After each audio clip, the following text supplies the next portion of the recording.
Hello and welcome back to this series where I talk about a random piece of music from my collection. Today I'll be talking about Rio by Duran Duran. Now I know a lot of people are not really great fans of Duran Duran at all, probably. I think 80s music has a lot of negative stigma. There's a lot of people who still like it now, even young people. But especially, I don't know what I was going to say, but a lot of people still hate 80s music, but I think I'll always stand that 80s pop was much better than 90s pop. I think most of, especially mid to late 90s pop is really garbage, but I think 80s pop actually was a lot better. And albums like this prove that there are plenty of good pop albums in the 80s. Duran Duran, they do get a lot of crap, and it's somewhat deservedly. I think the album after the Seventh Ragged Tiger is not very good. There's one good song on it, and I think it's New Moon on Monday. The songs are the Reflex, or that people should shit on that song because that's a horrible song. But this album is a very good pop album. This opens with Rio, which is just a cool song. It has a saxophone solo later on. The bass is really awesome in the intro. Duran Duran bass player, I think he was called John Taylor, is a very, very underrated bass player. I think people just hear people just hear Duran Duran as such a pop band, as such a terrible pop band, but you can't deny how great of a bassist John Taylor was, and he almost kind of didn't belong in the band because just his actual talent of coming up with great bass lines and playing them.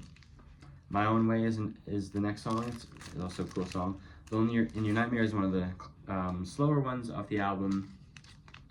Has a cool music video as well. It's more of like a ballady sort of song, not very loosely, but just compared to the other ones. Hungry Like the Wolf is, I guess, the biggest song off the album. It's probably one of my least favorites, to be honest.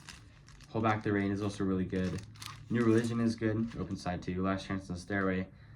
Probably the biggest highlight of the album would be Save a Prayer, which is like this sort of haunting sort of pop song with a very cool synth sound and synth melody.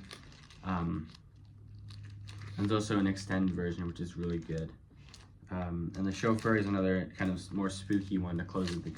Those two songs kind of go together at the end to close out the record.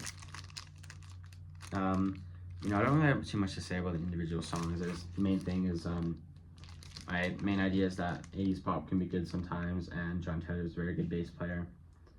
Remember, this is one of the first albums I ever bought, really. I bought it because I knew Rio and Hungry Like the Wolf, and I like those two songs.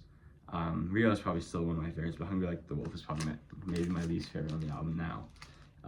But I thought, two songs I know on an album for $10, why not? And I remember putting on the record, and I just put on Rio, and I was getting ready for bed or doing something stupid, and then My Own Way came on, and I didn't stop, and I was like, oh, another good song. And then, this is back when I bought albums not to listen to, just to listen to one or two songs off the record. But anyways, Rio by Duran Duran. I bought this at Recordland.